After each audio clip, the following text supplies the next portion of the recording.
There's a whole lot of cinema out there to be discovered. You just have to overcome the 1-inch barrier known as subtitles. This is That 1-Inch Barrier. Nick LaBarra, Josh Barry, Kieran Griffiths, gentlemen. Welcome back to another Oscars episode of That 1-Inch Barrier. Are we feeling illustrious? Are we feeling esteemed today? We're really dressed up for the occasion. As We you can are tell. indeed. I have pants on. That's a great start. Because as you Nick can clearing see, the bar. as you can see, obviously still on our world famous now professional set. For those who have watched for a long time, you remember the desk. We were at the desk. Didn't have to wear pants. shorts Desk needed. covered that. Yeah.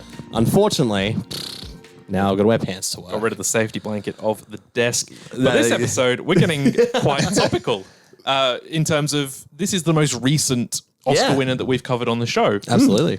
Because we have been working backwards through the best foreign language film Oscar winners. Yes. But with the recent Oscars, we've decided to jump forward before we go back again. Yeah. With the Oscars being on a couple of months ago, and we are talking about Jonathan Glazer's 2023 historical drama film, The Zone of Interest, which is a UK production, Yes. British director. British director, and a UK submission to the Oscars, which is quite interesting. So technically it is a best foreign language film win for the United Kingdom. Yeah. But the film is entirely in German. Yes. So which technically is by the rules where it has to be over 50% in a foreign language. So this is a very technical win for The Zone of Interest. But yeah, so there was a lot of buzz going into this film before the Oscars as well. I remember that it premiered at TIFF. There was a lot of excitement that this was Jonathan Glazer in very typical fashion, his first film in about 10 years. Under the Skin was the last one he did with Scarlett Johansson. Geez, and that was 2015, 14 or 15, I think. wow, yeah. So yeah, a long time. But I did read up that the book that it's based on, The Zone of Interest of the same name, which is a book about one of the highest commandants in the SS who looked after Auschwitz, I guess you could say.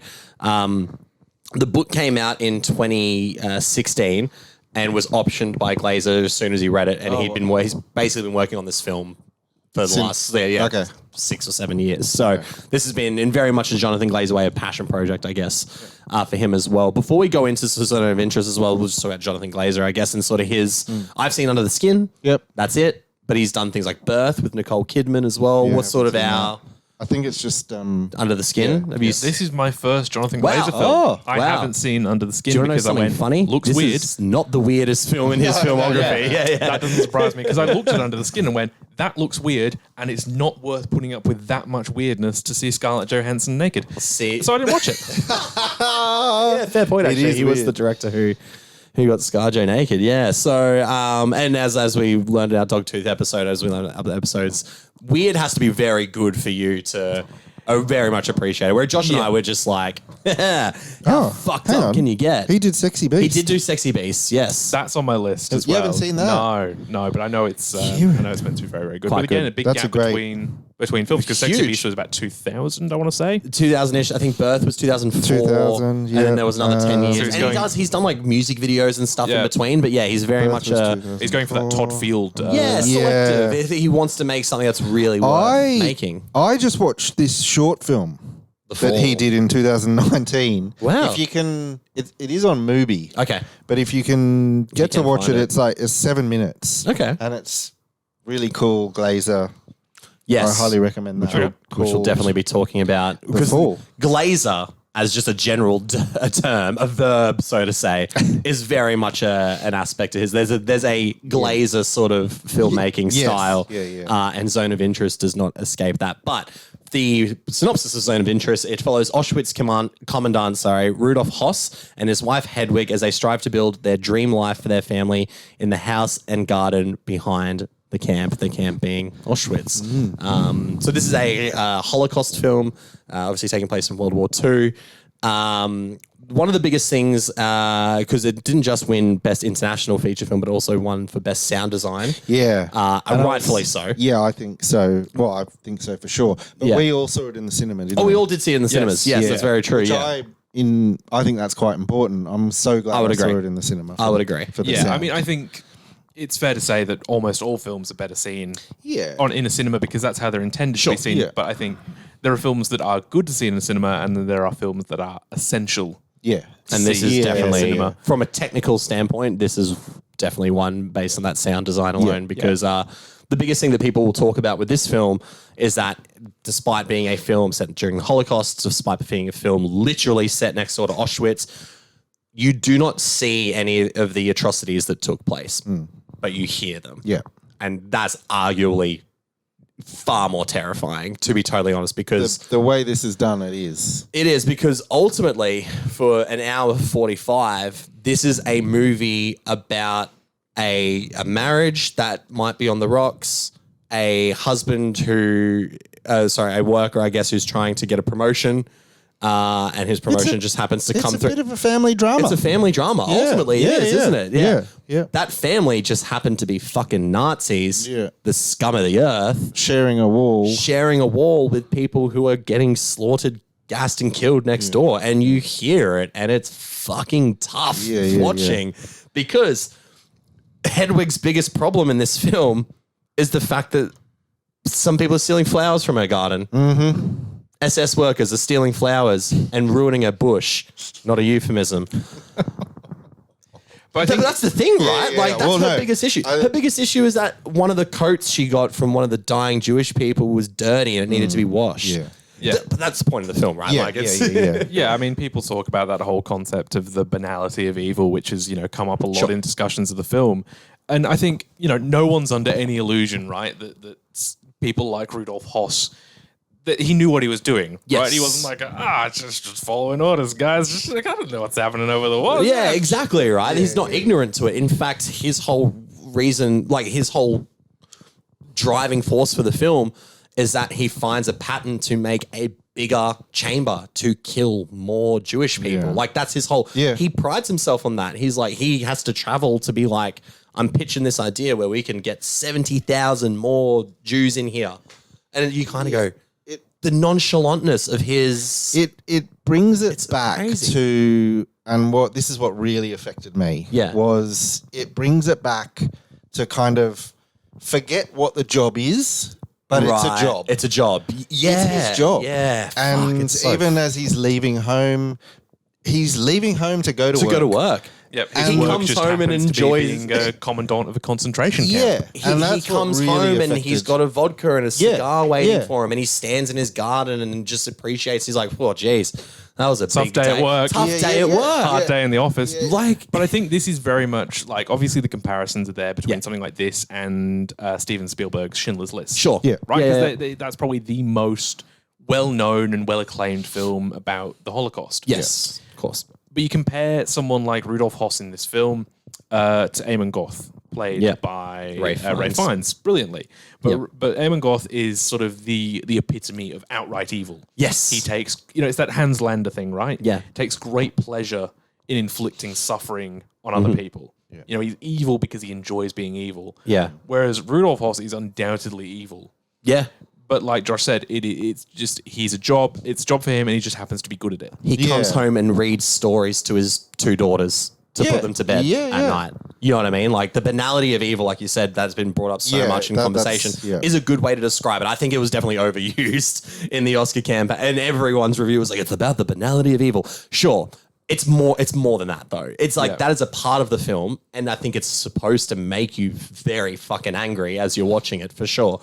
But there is a lot more going on in this film than just that. And I definitely think stylistically there's a lot more going on than just that. But then as a foundation for the film, it's a family drama. Yeah, that I mean, just happens to be next door to the largest concentration camp in history. Yeah. Like, as soon as crazy. that started, I just feel like I've never seen this. I'm not sure if you've ever seen it. You always see the horror of what's happened. Yeah. But to think that, okay, these guys are employed. Yep. The families then have to move there because that's where work is. is. Got the job, the work's there. It's just this crazy thought to think that, they actually do go home and have dinner and the tension for Rudolph is that he's going to be moved somewhere else. Yeah. For work. And she does not want to go. She's like, I love this. We worked so hard on this garden. That's all this lovely little home. But don't be fooled, right? Don't be fooled into thinking that these people are good people just caught in a bad situation. No, they're all these are evil people. Evil people. You know, when one of the servants at the house doesn't set up the table properly, Hedwig says to her, you know, basically, I'll have my husband scatter your ashes in the garden. Well, when Rudolph first tells Hedwig, by the way, we should point out Christian Friedel and Sandra Hüller, fantastic. They're brilliant. Sandra Hüller is having the fucking year of years. I mean, that really was like, if you want to get nominated for Best Picture, cast Sandra Hüller. Sandra Hüller, Anatomy and Anatomy of Fall in this. But there's another moment where Rudolph then, after a few days, finally breaks the news to Hedwig that they're going to have to move. And they have an argument about it, and she chases him out the house. Like he walks away. He's like, "Fuck it, I don't want to listen to you." Classic marriage. I'm gonna go to work. We'll talk about this afterwards. But there's a lot more that I appreciated about this film the second time around. But the scene earlier, there's kids who've been in a pool who are standing looking at photos, and then it goes away a little bit. They come back where the fight goes past, and there's wet foot marks on the floor. And Hedwig's angry at Rudolph, but she turns back and sees that and just scathes one of the maids. Clean that up. Like, there's wet on the ground. What the fuck are you doing? Clean that up. You know what I mean? Like, she is a awful human being. And she knows what position she's in. She's not 100%. Ignorant of what's going on. No. My husband's the commandant. Like, she's huge Karen energy. Huge Karen. What's the only thing worse than a Karen? A Nazi Karen. Oh, wow. But full praise to Sandra Hüller, who's fantastic in the film. Like, she's brilliant. She's phenomenal. Yeah. She is phenomenal. And so is Christian Friedel as well. Fantastic, I think they never make you sympathize or empathize with them at all. You are always aware that these are terrible people doing terrible things, but it's not this sort of, like I said, it's not this ugly caricature of evil in what we get in like an Eamon Gaunt or a Hans Lander. Like Josh said, you can just see that these are people going about their daily business. Their daily business just happens to be genocide. Yep. Sorry. That was a great delivery.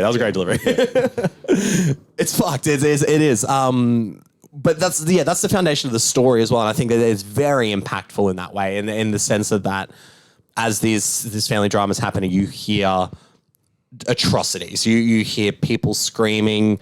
You hear people crying. You hear people getting murdered. You see the smoke. Coming out of the smokestack. That's a big part of Hedwig's mother, who can't put up with the smell of the bodies getting burned. You know what I mean? Like it's quite terrifying. And the way these sort of come up so nonchalantly in conversations is also kind of like, you just said that. Growing these shrubs and stuff to cover the wall. A bit, so we don't have to see the burning light of fire. Incinerating these people. It's like they're literally having a garden party barbecue, swimming in the pool, playing in the yard, while you just hear trains coming in there and stuff, and the trains and the smoke, and that's part of the reason it won Best Sound Design, is because throughout the entire film, whenever you are in the compound, there is never no noise happening in Auschwitz. That is a 24-hour-a-day death machine, and you hear every aspect of it, and it is brilliant. Like, the cinema is the way to watch that as well, because I watched it at home as well,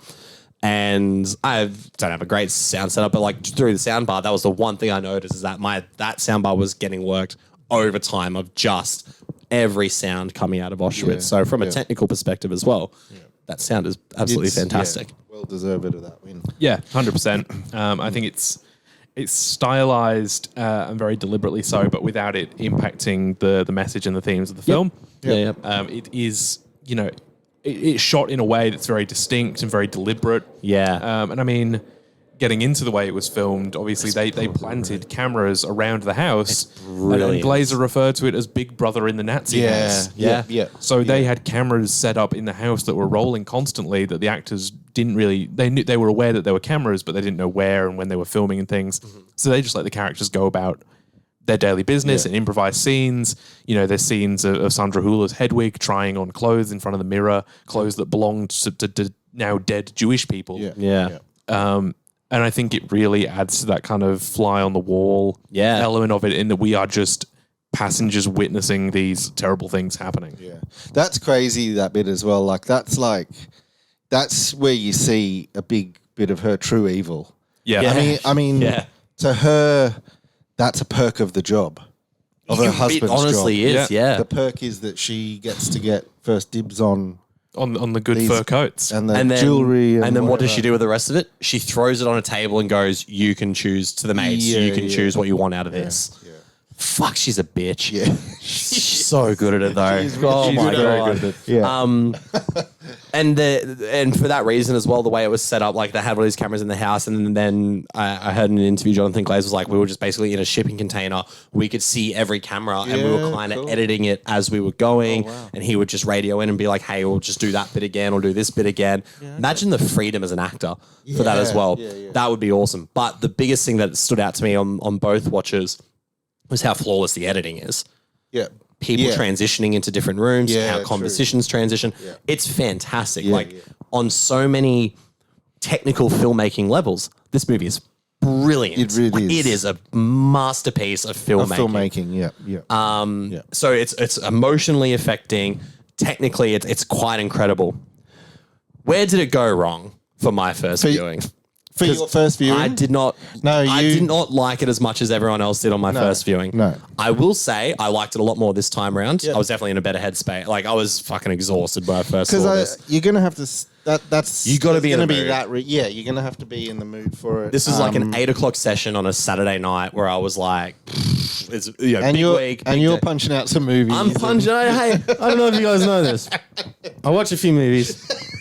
Got a few podcasts. I got a little bit going on, but I wanted to watch it. There was so much acclaim. See it in the cinema, and I wanted to see it in the cinema. And I remember I was sitting there and I was like trying so hard, and then because that was part of the Jewish Film Festival, here, and I remember sitting there, and I was trying to lock in as much as I could. And then once I kind of got what was going on, I was like, now I've got to sit here for the next hour and a bit and fucking put up with Nazi Karen. Yeah, it's not. It's you got to be in a mood. Yeah. So leading up to this, I was excited to watch it again, and it definitely improved on with me. However, Jonathan Glazer is going to Jonathan Glazer, and there's some things that I watched where I went, it's just not for me. Red screens. The red screen, and the night vision. I've had a bit more of a pass this time around because I've heard a story about it since, like his filming. Yeah. Opening on like 3 minutes of black screen with music, I was like, sure. The ending I had a much more profound effect on me this time as well. But there was just a few things where I was like, I think you just got to be into that style of filmmaking to really. Yeah, I totally get it, and I agree. I think I really enjoyed it the first time I saw it. At the cinema. But the same thing again, like opening with a 3 minute black screen with just the score playing. There's several scenes throughout the film that are shot in infrared. Yes. And there's not really any sort of explanation given for why they're in infrared. It's just a stylistic choice that I personally didn't care for. Yeah. Cutting to just an entire screen filled with red. Yes. It's a very stylistic film. It closes on that black screen too. Like it holds for a long time before the credits start as well. Yeah, compared to other sort of World War II films, it's definitely less, on the straight and narrow, and it does take more artistic license in certain areas, but not in terms of obviously the plot, just in terms of the filmmaking techniques used. Yeah. So I can totally get why if you weren't in the mood for it, you would just go, fuck this. Because, and especially because it's so thematically intense too. Like this is not this is the same. You can say the same for Schindler's List. You can say a lot for especially Holocaust films as well, or films more specifically about tragedy, like global scale tragedy. They're not necessarily made for entertainment value. No. These are purposefully challenging films. These are purposely confronting films. So you do have to be in a certain mindset for that. And I was not for the first viewing. Second viewing, very much more so. Yeah. And I think I watched it with my partner Rhiannon too, and we were kind of like talking about things that were happening. Yeah. You hear bits of dialogue and you look at each other like, come on, they just fucking said that. And then you hear like a little girl screaming out Papa in the background. You're like, fuck me. Oh my. So I think we definitely were emotionally bouncing off it a lot more as well. But same reaction as someone who, as Rhiannon is someone who likes movies, but it's not to the extent that we do. And how we break them down, she was very much like, oh, what's this fucking infrared night vision shit? Like, and we actually read up then about what was happening and what that little girl was doing in these scenes is leaving, because then I realized later on with the dialogue brings it up, she's leaving food for the prisoners, right? Yeah. Didn't get that the first time around. I was watching it going like, I was like, okay, I was trying to figure out who it was. Foods or apples? It's apples. Yeah. Because she's leaving food out, just like hiding it. And then there's a shot. Straight off. Oh, so yeah, I mean, I was tired. Because I'm like, she's definitely going out at night, leaving food for. And there's a shot of the Nazis on the horses riding over a whole lot of strewn out apples initially as well. So like the connections there were a lot more for me the second time around. But so she's leaving them out there, and then later in the film you hear the Nazi soldiers getting angry at these Jewish people who are fighting over an apple. Yes. And you hear that in the dialogue, like, or you read that in the subtitles and whatnot after that. So yeah, there's a lot of things that that I like that a lot. And Jonathan Glazer, that's actually not a part. The book Zone of Interest is far more about Rudolf Höss and how he lived close to Auschwitz and whatnot. But Jonathan Glazer has said in interviews that he wanted to actually inject more of a story of hope in there as well. And that was the addition of this little girl who leaves the apples for the Jewish prisoners. Yep. And I like that. I actually think it's the odd thing of levity in this film. It's actually the nicest, and she has to do it in the cover of night, which is, whether that's the reason for the infrared or not, doesn't matter. But I will say this face of hope and resistance within, And something that Glazer said is that he wanted to take away the mythologically evil element of Nazis. Right. You know, he didn't want them to be this big, unbelievably bad thing. Yeah, almost like a super villain, right? Like it was so unimaginably evil, you couldn't even sort of fathom it as a concept. He wanted to go, no, these were real people committing real atrocities. It actually happened, and it can happen again, sort of thing. It wasn't this time in history that can never be replicated. Yeah. And I think one element of that is that the novel, The Zone of Interest, uses fictional characters. Right. Whereas Rudolf Höss was the real commandant of Auschwitz. And Glazer makes the deliberate decision to move away from the fictional characters and make it about Höss and go, no, this is the man. This was the guy who did these terrible things. Yeah. Let's put a name to it. Yeah. Which is a very scathing indictment, isn't it? Right. You know what I mean? It's like, it's, again, if we're going to take away the mythological aspect of it, you replace it with the realism, and that's what this film kind of is. It's just this very fly on the wall, realistic look at. I think for me that made it all the stronger for me watching it. Sure, that was a real guy. Yeah, the way, I mean, when you read about the production of it, the realism and the research and the effort that was put into it is simply phenomenal. Like, we've talked about the sound, and so I'm just going to read a little bit here. So apologies. Sound designer Johnny Byrne compiled a 600-page document containing relevant events at Auschwitz, testimonies from witnesses, and a large map of the camp so that the distance and echoes of the sound could be properly determined. Wow. Jesus. He spent a year building a sound library before filming began, which included sounds of manufacturing machinery, crematoria, furnaces, boots, period-accurate gunfire, and human sounds of pain. Oh, wow. Imagine having to listen to that too. That for a year. Wow. But that's well-deserved Oscar win. Yeah, absolutely well-deserved Oscar win. Effort that goes into it. You know, some films can't even get period-accurate costumes right when it's let alone sounds. You know, determining how far away the gas chambers would be from the house so that you can make sure that the sounds are accurate in terms of how loud they are. That's amazing. That gives you chills, doesn't it? Hey, like, but that's like you said, it's the. It gets under your skin. Yeah. Well done. But you know, I went and saw this at the cinema with my partner as well. Yeah. And I forced her to watch a lot of films because I don't like watching films by myself, and I have no friends. I'm kidding. You guys are my friends. But she's not a big film person, right? And especially not a big, you know, this is not her kind of film. Film is entertainment for a lot of people. Totally. Yeah. And she's 100% that kind of person, and I totally respect that. But she came out of this, and we went and saw this a couple of months ago. Yep. I don't think she stopped thinking about it. It's had such a profound impact on her. It's really sort of, you know, just like dug under her skin and got into her brain. And she was quite affected by it. Sure. Yeah. And it's a really affecting film, especially at the end. I think that's been the case for audiences as well. Like, it's very interesting that a movie that is kind of have this odd avant-garde sort of like stylism to it that has connected so well with the audience. But I think that's a testament to Glazer and his ability to tell a story. And like this. It's an important watch, essential, really. I think to really to understand, right? Like that's exactly, and like hopefully doesn't repeat itself. Exactly. Right? Yeah. It's a tough thing to think about. The old saying, history repeats itself, and then you kind of go, you watch this and you be like, fucking hope not. Like, I really hope not. I mean, we can start talking about his acceptance speech and put ourselves in the express post to getting cancelled if you Yeah, like. sure. Do you know what? I honestly think the best reaction to it was Kirsten Dunst, who just said it sounded like a speech that was saying genocide's bad. That was her reaction to it. I'm like, okay, sure. I don't know much about it, but I was like, that seems like a fair thing to say.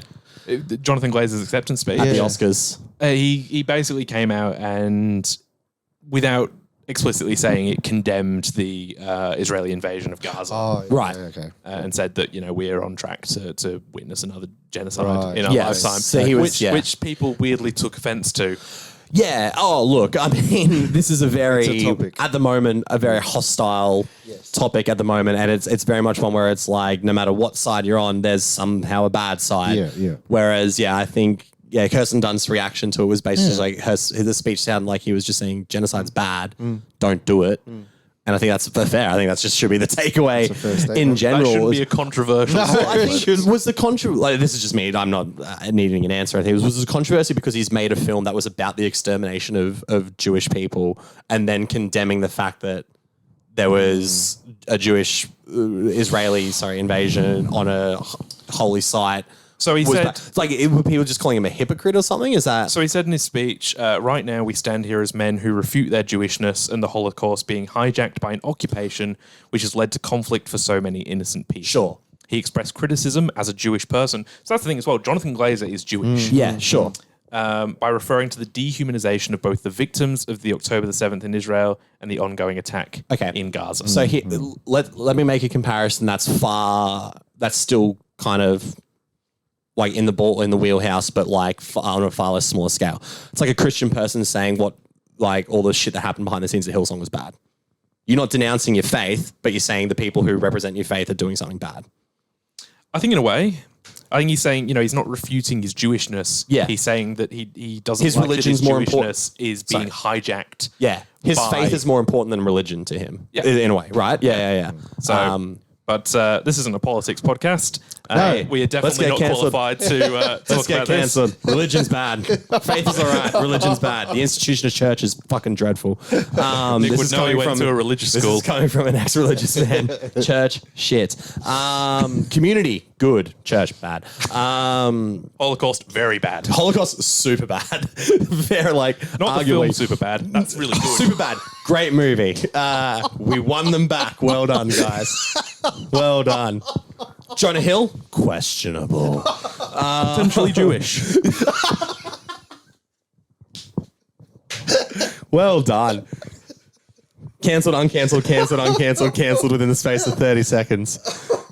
And this is the content you come here for. But in saying that, it was, obviously there's a lot of stuff that's come out about the speech in that as well. But I think we live in such an environment, in such a society. They say we live in a society. Can't wait for Joker 2. In which we is so quick to just fucking hostilely jump onto people. So while we're take a second. I guess Oscar acceptance speeches. Yes. But the Oscars, I want to just throw a quick question out to you guys. If Anatomy of a Fall, because this did come up, I think, in our Q&A that we did bring it up. Because Anatomy of a Fall was not nominated for Best International Feature. Yeah. At the Taste of Things. If it was French submission, I believe. Do you think this still would have won? That's a great question. Because France nominated Taste of Things. Yeah, I watched that. Taste of Things. I watched that the other day. Good. It's a really good, nice film. Better than Anatomy of a Fall. No, and for the Oscars either. It's weird as well because Anatomy of a Fall was nominated for Best Picture, right? Yes. So was Zone of Interest. Yeah. So. Do you reckon France were just trying to double dip? They're like, we're a shoe-in with the nomination for Best Picture. Sandra Hüller, Best... I don't know. What did Anatomy of a Fall won Best Original Screenplay, didn't it? Yeah, which, I mean, deservedly so. I thought the screenplay was great. Yeah. I feel it would have pitched this. If I was picking? Yeah. I'd pick Anatomy of a Fall. I think I liked Anatomy of a Fall more, but that's because it's more my kind of film. Yeah. I would... Same sentiment. I agree with that, yeah. But I don't think it's an undeserving winner at all. No, not at all. I mean, I I love this film more than Anatomy of a Fall. Okay, Right. But I just think Anatomy of a Fall would have picked it at the post. Yeah. Interesting. It's a good choice good by question. France. Let us know. And both in the comments with Sandra Hüller. Sandra Hüller. Oh my days. I mean, we could do a What whole a episode on force. just how great she is. She could have been nominated for Sandra both. September. Sandra September. Oh, Way less fun than the next one we're gonna do, where you guys made up a great name for it. Tease for things coming. But September Sanders. That's fucking terrible. Let's never talk about that again. Who would have thought there'd be this much laughter on the Zone of Interest episode? If you don't laugh, you'll cry. Well, That's you're true. right. You're That's right. true. And I mean, it's fair enough as well, because this is a dark, dark film. It And is. like I said, Yeah, it really, yeah. it really sticks with you. The, Yeah, it does, the does. singular moments of levity are still about a girl who has to sneak out in the pitch black of night to put food out for prisoners who are malnourished. Yeah. Like, that's the levity in But you'll this always movie. catch yourself laughing at the absurdity of things, Yeah, like for sure. like her arguing with her servants because the house isn't spotless, Yep. while all these terrible things are happening in the background. Yeah. Yeah. You know, it's sort of hard to comprehend. Yeah, I always that moment. I would always nervously laugh at that because I just don't know how else to react. 100%. for sure. Yeah. 100%. Do we have a favorite scene from the film? Do we have anything that sticks out as, well, it's hard to say favorite, but is there a scene that Yeah. sticks out as like the quintessential Zone of Interest scene? What have you got? Anything? 'Cause Mine's the finale. Yeah, the final finale few is minutes It's hard is to go past the incredible. finale. So Yeah. I don't think it's much of a spoiler, so I'm happy to talk about it. Yeah, if yeah, you guys sure, are. yeah, But yeah. in the finale of the film, we basically cut to the modern day, Present day, yeah. So it's the museum Auschwitz of Museum, the yeah. Auschwitz Museum Yeah. of the concentration camp. You know, we just see basically cleaners going through their morning routine Yeah. of cleaning all these displays featuring, you know, the shoes. The of all the Jewish briefcases, people, the the briefcases, clothing, yeah. and all of these things that were at Auschwitz. Yeah. And then it Within the basically- walls of Auschwitz as well, Yeah. they've repurposed it so you are walking through Yeah, Yeah. where this all took place. and then it basically cuts back to Rudolf Hoss throwing up blood. Yes. yeah. And it's sort of like this thing of this guy's going to die. You know, and I'm pretty sure he was tried and executed Yeah. for war crimes. Was it later on? Was it like many years later? I don't think so, because I think he might have gone to is it Nuremberg? Nuremberg is where my he dad will be was, very yeah, annoyed yeah. if not knowing this. So he was throwing up blood. So that's what we were assuming because he was getting checked up as well, which That's we Yeah. obviously had some stomach pains or Well, I something. assumed that he became ill from the smoke.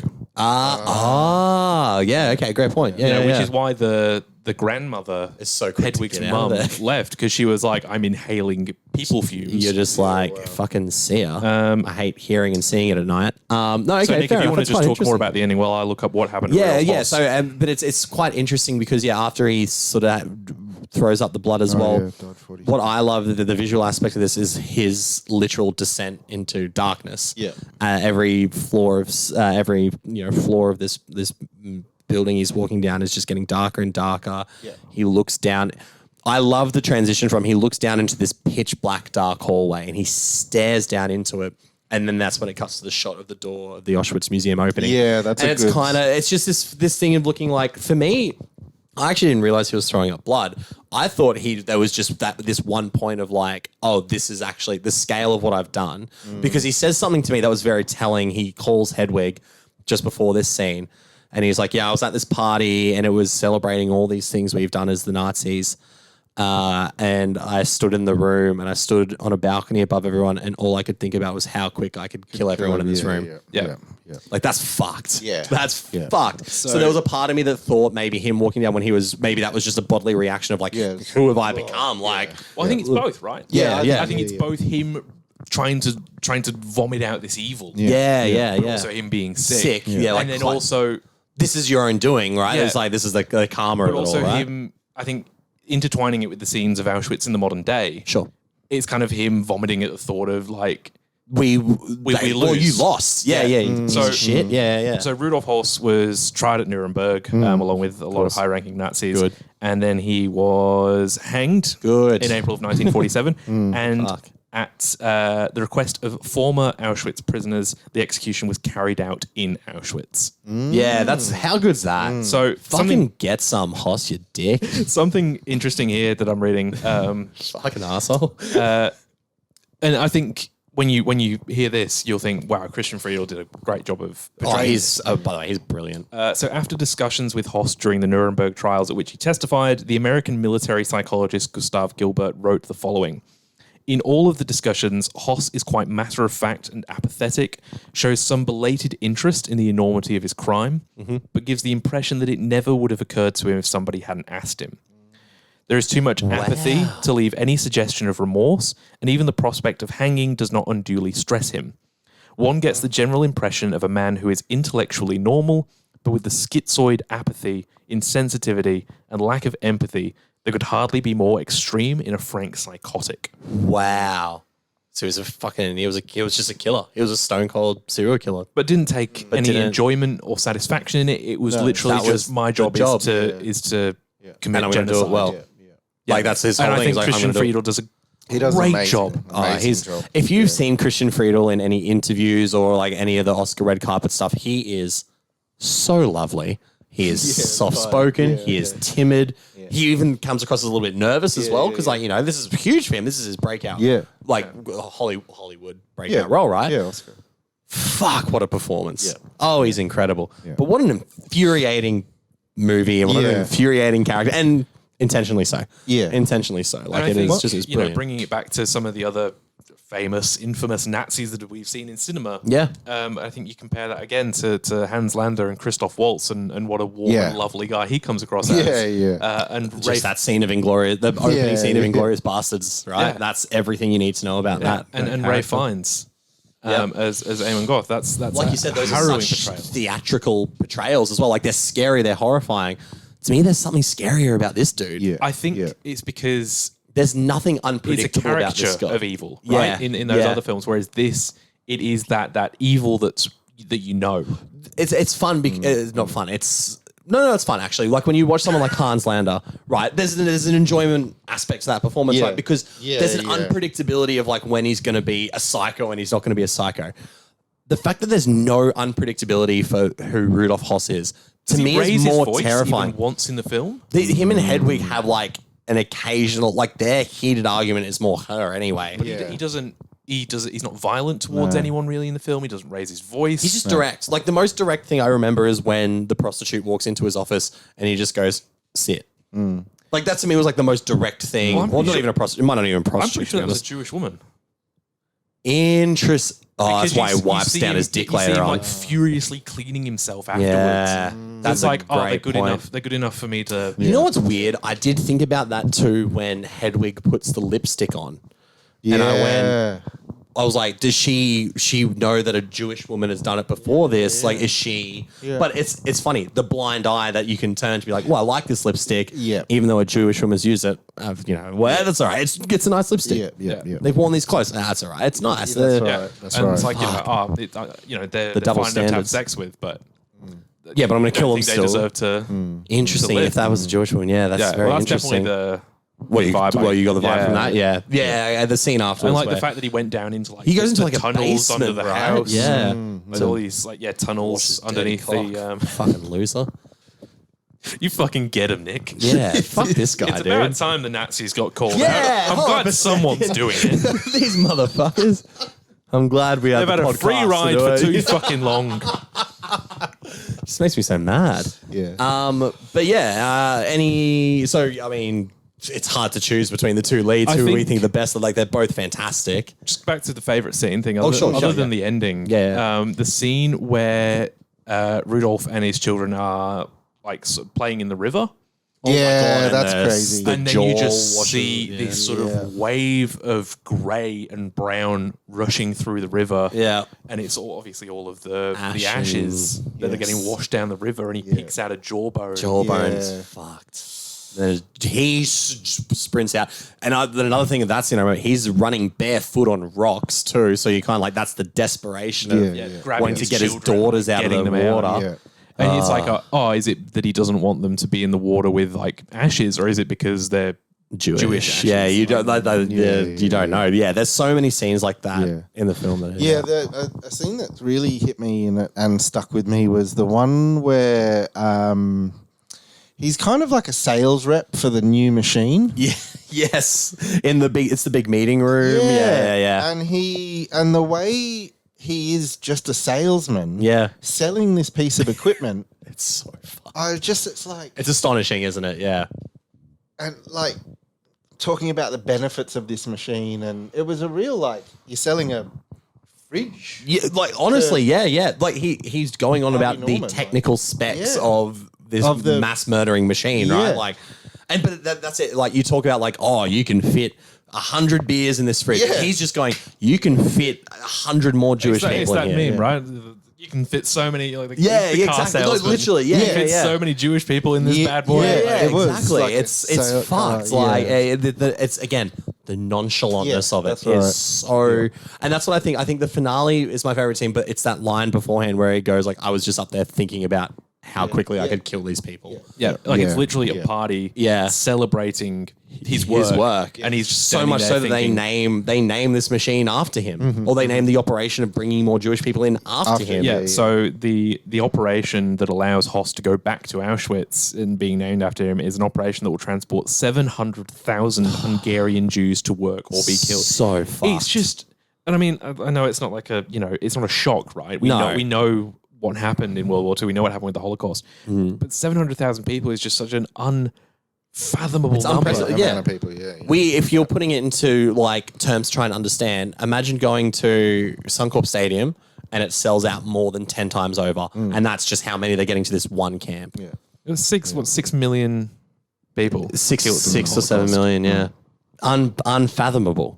And this movie does a fantastic job of making you just go, don't forget this happened. Without ever showing it happened. That's right. That's the amazing bit. I think for something to be so impactful Yeah. without showing anything terrible happening, Yeah. you hear it happen. And Glazer has referred to the sounds of the film as the real film.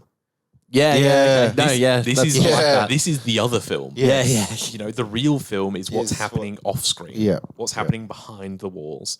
Have you listened to many interviews with Jonathan Glazer about this? No. He's very interesting. He's I like him a lot. I think especially after Under the Skin, you probably get a bit of a thing of like, oh, he's probably a fucking hard dude to talk to. Nah, it's like his interviews are quite nice. He's just very, he's good at explaining things, and he takes a lot of pride and passion in what he's made as well. I think it's great. So, anything else we'd like to add on to the zone of interest? No, I think we've covered it off a lot. I think if it's something that you're not sure if you're going to be interested in, it is a tough watch. Yes. It is a film that will stick with you for a long time. Yep. It will get under your skin. Like I said, it burrows into you and makes you think and you feel gross coming out of it. Oh God, yeah.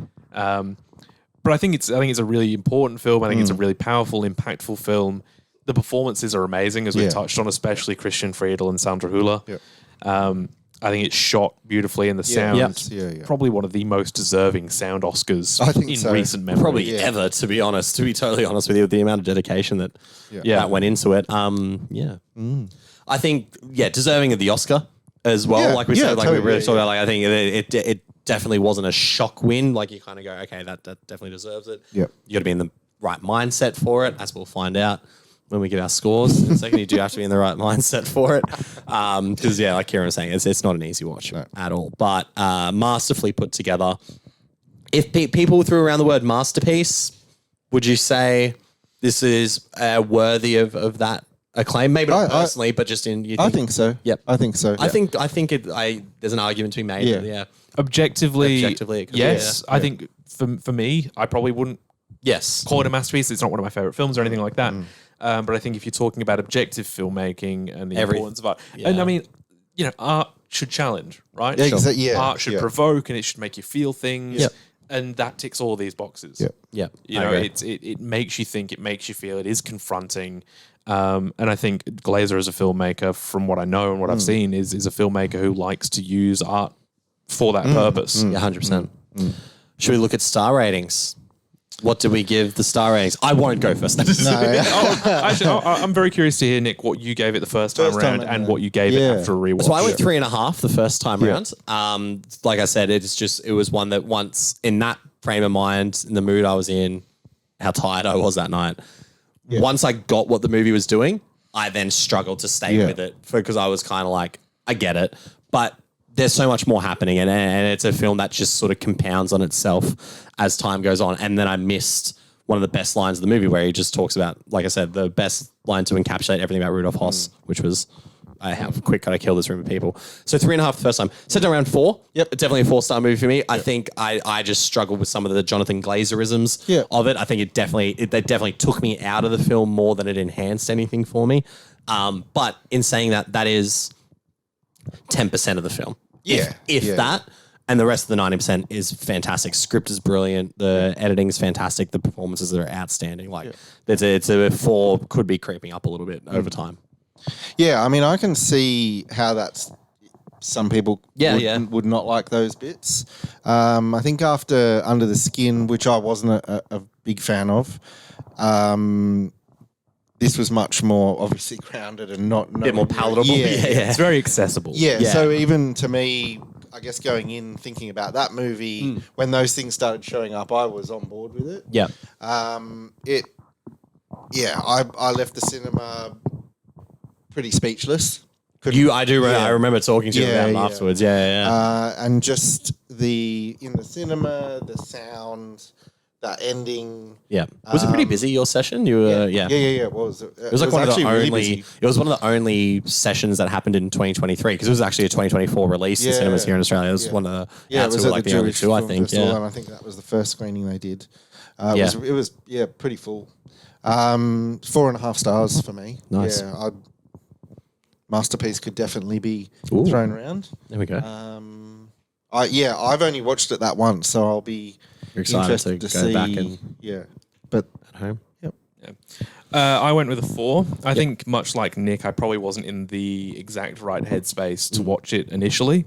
And that I've talked about this before. It really sucks that your first interaction with the film can be so marred by your mental state at the time, right? 100%. And I've talked about this as well, that you get this anxiety around watching certain films because you go, what if I don't experience it properly the first time? And this had already had a claim by the time we'd watched it, right? Like we were all anticipating it because of the reactions, right? Yeah. There's so many classic or critically acclaimed films that I've put off watching deliberately because I feel like I have to be in the perfect zone.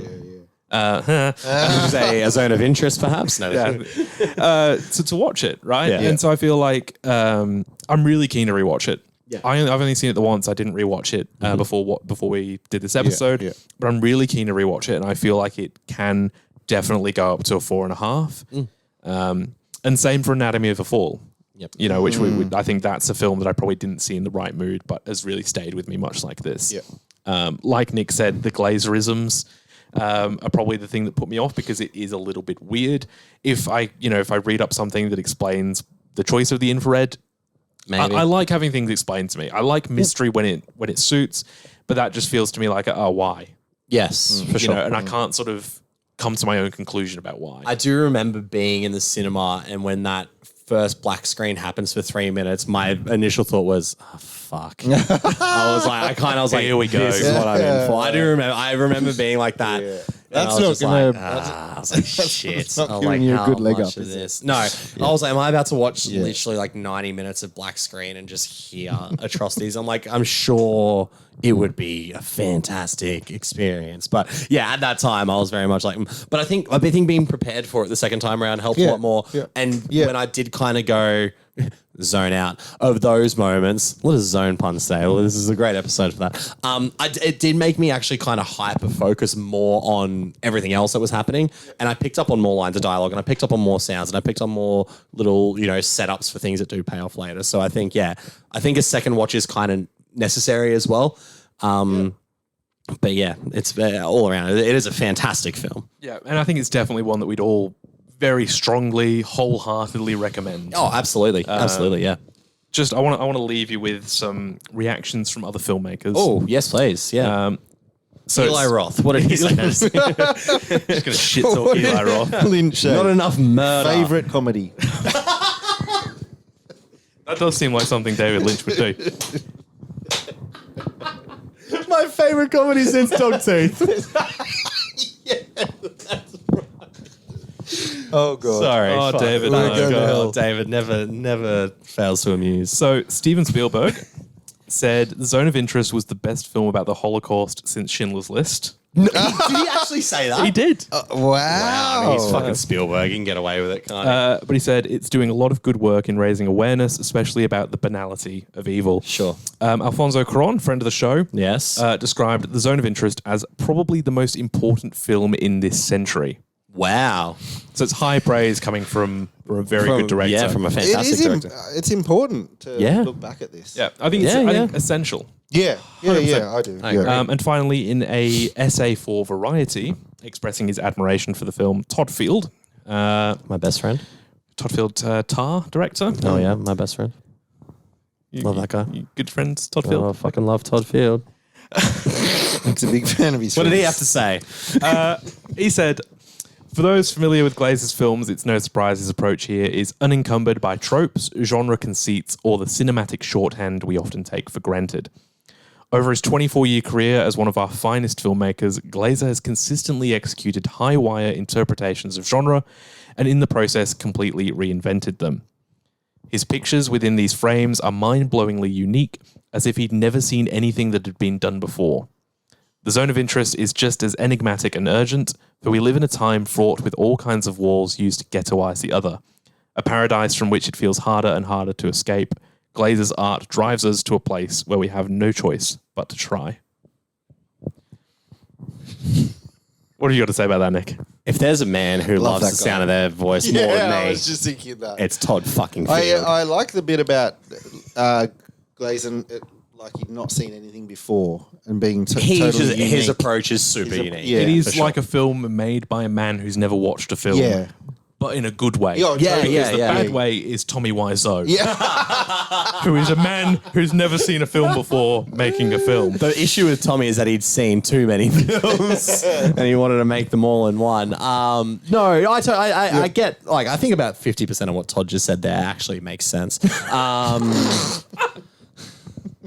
I'm sorry. I'm like, I can't, I don't know. But no, I think, what did he say the first sentence about genre and tropes? What did he? It's no surprise his approach here is unencumbered by tropes, genre conceits, or the cinematic shorthand we often take for So granted. that's cool. That's, I would agree with that. And that then makes sense of what he says later about, having kind of made by someone who doesn't follow that sort of, that general genre trope, which cinematic styling that we know. This movie is, despite looking great, there's not a lot of depth in the cinematography. It's very flat.